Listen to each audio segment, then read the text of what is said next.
తెలంగాణ ప్రభుత్వం గద్దర్ అవార్డ్స్ను ప్రకటించింది. Gaddar awards jury chairperson Jayasudha, FDC chairman Dil Raj ఇద్దరు కలిసి అయితే మీడియా సమావేశం ఏర్పాటు చేసి అయితే ఈ అవార్డులను ప్రకటించారు. అవార్డుల కోసం మొత్తం 1245 నామినేషన్లు రాగా వాటిని పరిశీలించిన అనంతరం అయితే అవార్డులను ప్రకటించారు. మనం చూసుకున్నట్లయితే బెస్ట్ 2024 సంబంధించి బెస్ట్ ఫీచర్ ఫిల్మ్ అయితే కల్కిని అయితే ఎంపిక చేసినట్లయితే ప్రకటించారు. అలాగే రెండో బెస్ట్ ఫీచర్ ఫిల్మ్ను పొట్టేలుగా ప్రకటించారు. అలాగే మూడో బెస్ట్ ఫీచర్ ఫిల్మ్ను అయితే లక్కీ భాస్కర్గా ఎంపిక చేశారు. ఇక ఉత్తమ నటిమణుల గురించి మనం మాట్లాడుకున్నట్లయితే ఉత్తమ నటుడిగా అల్లు అర్జున్ పుష్ప 2కి అయితే అవార్డు అయితే వచ్చింది. ఉత్తమ నటి నివేతా థామస్ 35 ఇది చిన్న కథ కాదు అనే సినిమాకి అయితే వచ్చింది. ఉత్తమ దర్శకుడు నాగ్ అశ్విన్ కల్కి సినిమాకి అయితే అవార్డు అయితే ప్రకటించారు. ఉత్తమ సహాయ నటుడిగా అయితే ఎస్జే సూర్య సరిపోదా శనివారం సినిమాకి అయితే అతనికి అవార్డు అయితే వచ్చింది. ఇక ఉత్తమ సహాయ నటిగా శరణ్య ప్రదీప్ ఆమెకైతే ఈ అవార్డు అయితే వచ్చింది.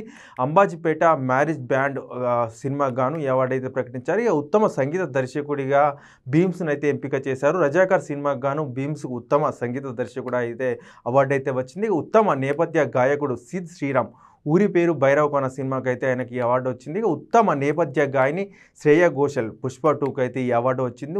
ఉత్తమ హాస్య నటులు సత్యం అలాగే వెన్నెల కిషోర్ మొత్తు వదల 2 సినిమాకి అయితే ఇద్దరికి కలిసి కమాండ్గా అయితే ఉత్తమ హాస్య నటులుగా అయితే అవార్డు వచ్చింది. ఉత్తమ బాల నటులుగా మనం చూసుకున్నట్లయితే మాస్టర్ అరుణ్ దేవ్ 35 చిన్న కథ కాదు అనే సినిమాకి అయితే వచ్చింది. అలాగే బేబీ హారిక ఇద్దరు కలిపి అయితే వచ్చింది. ఉత్తమ కథ రచయిత విషయం గురించి మనం మాట్లాడుకున్నట్లయితే శివ పాలమడుగు సినిమా పేరు వచ్చేసి మ్యూజిక్ షాప్ మూర్తికి అయితే ఈ అవార్డు అయితే వచ్చింది. ఉత్తమ స్క్రీన్ ప్లే రచయిత గురించి మాట్లాడుకున్నట్లయితే వెంకీ అట్లూరి లక్కీ భాస్కర్ సినిమాకి గాను ఈ అవార్డు అయితే వచ్చింది. ఉత్తమ గేయ రచయిత విషయానికి వస్తే చంద్రబోస్కి అయితే ఉత్తమ గేయ రచయిత గద్దర్ అవార్డు అయితే వచ్చింది.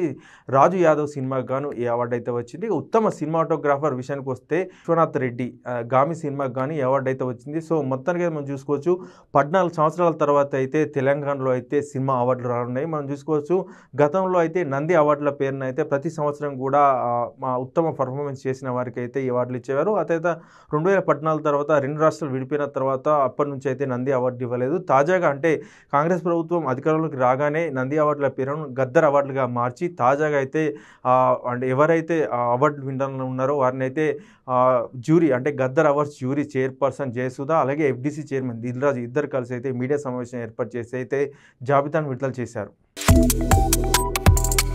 Subscribe to One India and never miss an update.